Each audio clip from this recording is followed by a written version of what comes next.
Ayun, nakita natin si... Oh, Mac! Kilala mo ko? Kilala mo ako? Ha? Kilala mo pa ako?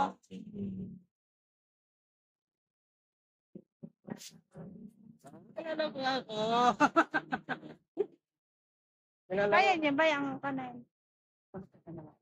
Ha?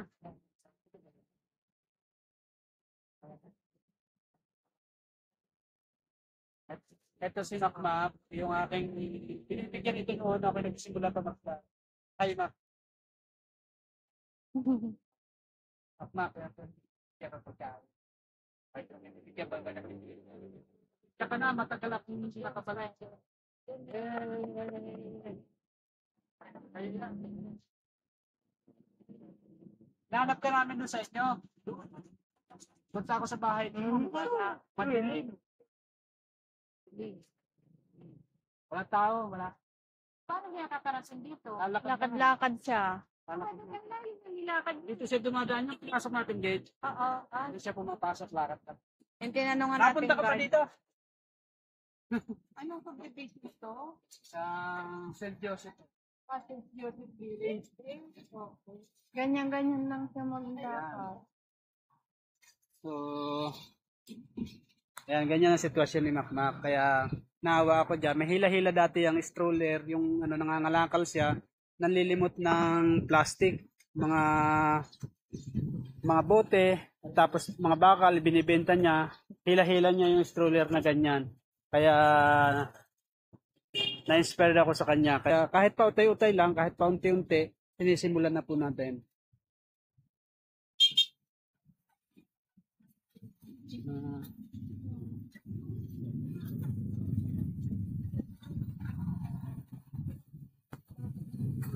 Hindi natin nakita sila. Nagtitinda yan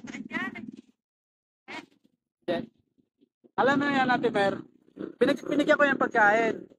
Merong isang bumili, nilaglag lang yung pagkain, balat.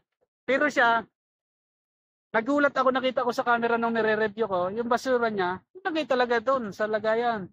Pero yung nakita kong isang normal, tinapon lang yung basura niya. Kaya napunta doon. Ano kaya? May pamilya kaya to?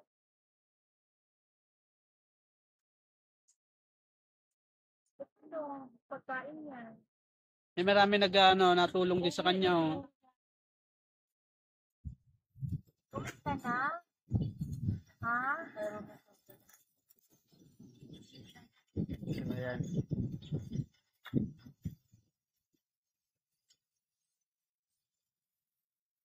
So hanggang dito na lamang guys.